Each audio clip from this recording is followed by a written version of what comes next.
Их Британи, Умард Ирландын нэгдсэн хамт улсын дэлхийд нэр хүндтэй инновацийн төвд Монгол улсын эрдэмтэн Марал ахлах зөвлөхөөр ажиллаж байна.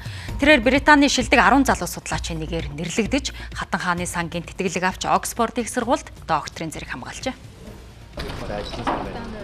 Британий засгийн газрын инновац технологийн төв болох катапультад Марал ажиллаж байна. Тэрээр Бристолийн их сургуулийг геологийн чиглэлээр төгссөн, Оксфордын их сургуульд хамгаалсан докторийн судалгааны ажил нь доктортой улуурхайг дэмжих, аюулгүй байдлыг хангахад сансрын хиймэл дагуулын өгөгдлийг хиймэл оюун ухааны технологитой хостуулан ашиглах систем аргачлал боловсруулах тухай байсан. За энэ судалгаа нь уур амьсгалын өөрчлөлтийн тухай нэгдсэн үндэсний байгууллагын суур конвенцүүдийн талуудын 28 дугаар баг хурлын үеэр Data Science and AI номинацид шилдэг бүтээлийн шагнал хүртэж, Британий Хатан хааны тэтгэлэг авах боломжийг нээж өгчээ. Одоо тэрээр сансрын технологийн хөгжлийг дэмжиж, хэрэглээг өргөжүүлэх зорилготой ажилладаг катапультад хиймэл дагуулын өгөгдөл дээр судалгаа шинжилгээ хийж байна. Хүмүүс ингээл манай хамаг залуучууд одоо гадагшаа яваад байна яана гэл энд хүн үлдэхгүй нь гэл айгу тэгдэж штэ тий. Надад болохоор ингээд тодорхой хэмжээний хүмүүс ингээд нүд тайлаад гадагшаа явж үзэх л гэж би айгу боддоо штэ.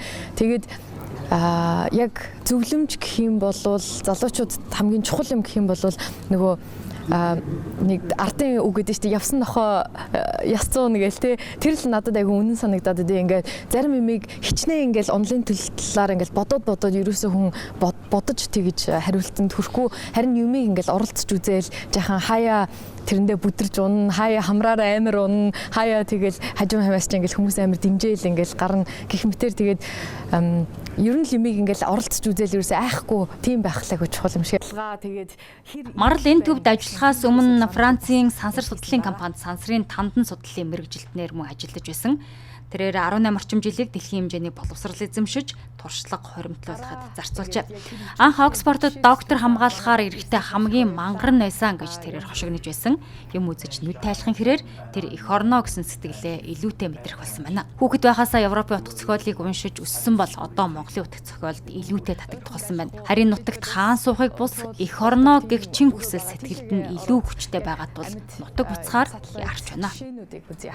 Тэгэл уншаад ирэнгүүт нь манай Монголын философи, үзэл бодол, өвгдийн ухааныг бүр ямар агуу юм бэ гэж бүршүүлээд явж байгаа. Жишээлбэл Монголын гол одоо философи гэмэл 9 цагаан хүсэл гэж тэгдэж штэ тий. Нэгдүгээр хүсэл бол эрүүл энхийн хүсэл, эрүүл энхийн хүсэл байхгүй бол бус бүх хүслүүд ер нь бол утгагүй.